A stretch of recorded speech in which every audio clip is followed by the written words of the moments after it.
I watched a movie called Reach Flu last night, and it made me think about fictional utopias in general. And the thing that keeps bothering me is that almost all of them are full of stupid people. I mean, all of them are just intellectually empty.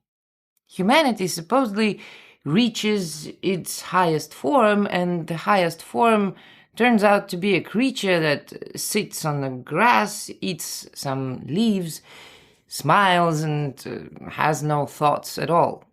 It can talk, technically, but there's nothing behind the talking. It is basically an ape that learned a few words and then retired.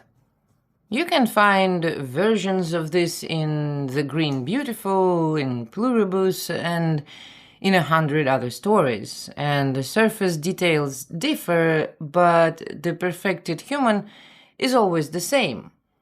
They want nothing, they build nothing, they're curious about nothing, they are attached to nothing, they argue about nothing, and yes, they are usually vegetarian as well, because cinema decided somewhere along the way that moral evolution begins in the digestive system. But the vegetarianism is the least of it, and I'm not gonna argue about the ethics of eating meat in this video.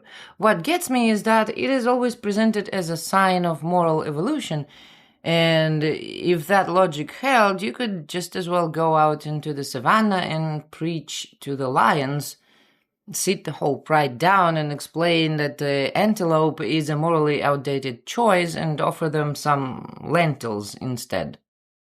The real thing they have all been quietly relieved of is a mind.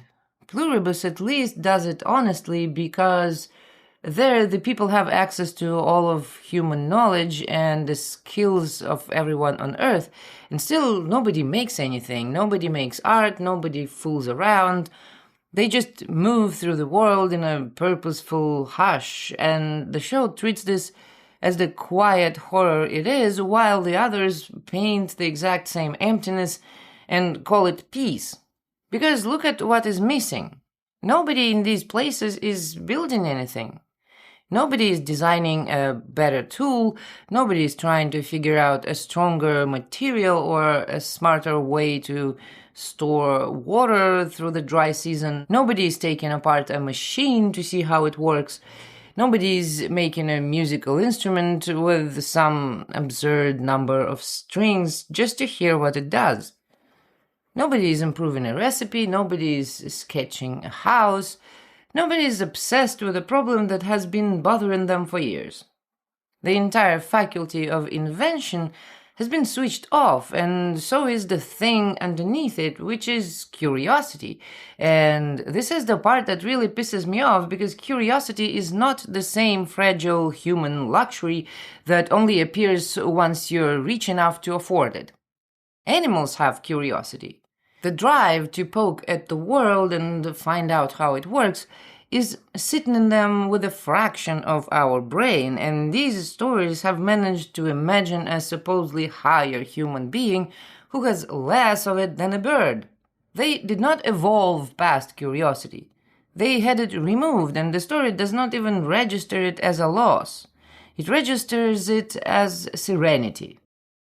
And this is what's fucked up, because invention, creativity, the itch to make and fix and improve, none of that ever belonged to capitalism in the first place. People were inventing things for tens of thousands of years before anybody had a shareholder. Tailored leather clothing, eyed needles, boats, pottery, hunting weapons, the shelters they built to survive a winter, the habit of putting salt on food so it stops tasting like nothing and also lasts longer. None of that came from a marketing department. It came from people being cold, hungry, bored, irritated, or simply unwilling to keep using the clumsy version of something. That impulse is older than money.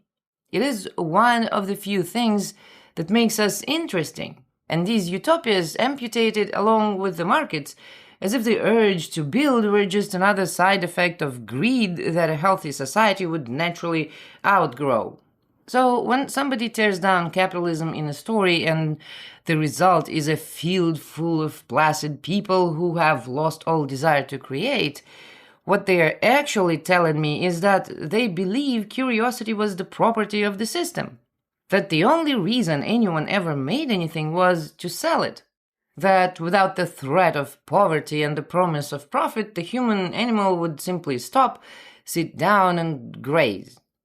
That is an incredibly bleak view of people, and it is being sold to us as the optimistic one.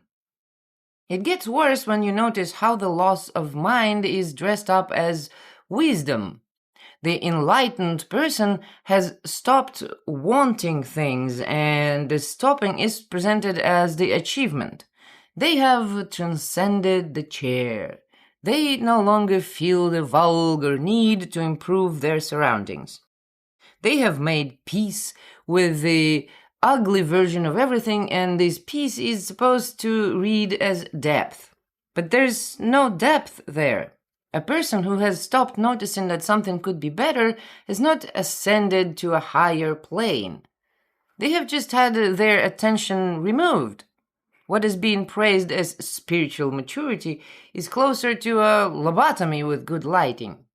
And the strangest part is that these stories cannot tell the difference between getting rid of exploitation and getting rid of intensity in general. They throw out domination, fine, but on the way out, they also throw out appetite, ambition, eccentricity, conflict, strong taste, private obsession, the loud, difficult personality, the workshop full of sharp tools and unfinished experiments. As if all of that were the same substance as the boss and the landlord. As if a person with strong desires and a sharp mind were inherently a step away from opening a hedge fund, and the only safe human is a quiet one with no projects. They do the same thing with objects, by the way, and it comes from the same flattening instinct. The good community is the one where nobody is attached to their own things, where keeping your own tools or your own cup starts to look slightly shameful, and underneath that is a confusion I find genuinely stupid, because a guitar is not capitalism, a sewing machine is not capitalism, a workshop is not capitalism, a house where you can actually live is not capitalism. Capitalism is one person controlling the things everybody else needs to survive and charging rent on existence. It has nothing to do with whether you are allowed to own a saw. But a society of people who make things would need saws, and these utopias are not society of people who make things, so the tools have to go too. What you're left with is an atmosphere, always the same one. Everything soft, everything quiet, everything natural, nobody wanting much, nobody building anything, nobody arguing, nobody fixated on a problem, nobody capable of surprising you. The species has supposedly reached its peak, and the peak is a population of mild, agreeable, incurious people who will never invent anything, never disturb anyone, and never need to be managed because there is nothing left in them to manage. That is not a higher form of humanity. That is humanity with the interesting parts surgically removed and the wound called enlightenment. And I do not want any of it. I do not want a future where people have stopped making things. I want one where they finally have the time and the tools to make far more than they can now, when most of their waking life is rented out to whatever somebody with money found profitable that quarter. I do not want people to become calm and incurious. I want them to stay obsessive, opinionated, inventive, and difficult. I want somebody to spend 10 years perfecting an instrument nobody asked for. Somebody to spend 3 years chasing the perfect tomato. Somebody to build a house shaped like a shoe that the whole street despises. And none of it to cost them their home or their medicine when it fails. The point was never to send the human being down into something smooth and harmless. The point was to take away the threat that hangs over all of it, not the mind that makes it worth doing. Modern culture can imagine 1,000 detailed versions of hell, every flavor of collapse and surveillance and catastrophe rendered with total conviction, and then the second you ask it to picture a good place to live, it hands you a meadow full of gentle people who have forgotten how to think. It can build hell to scale. A decent life it can only picture as a species that has been emptied out and told to enjoy the grass. My books are available on Amazon and on my website. If you'd like to watch my videos without ads, join my Patreon. You can also buy me a beer through PayPal. All links are in the description.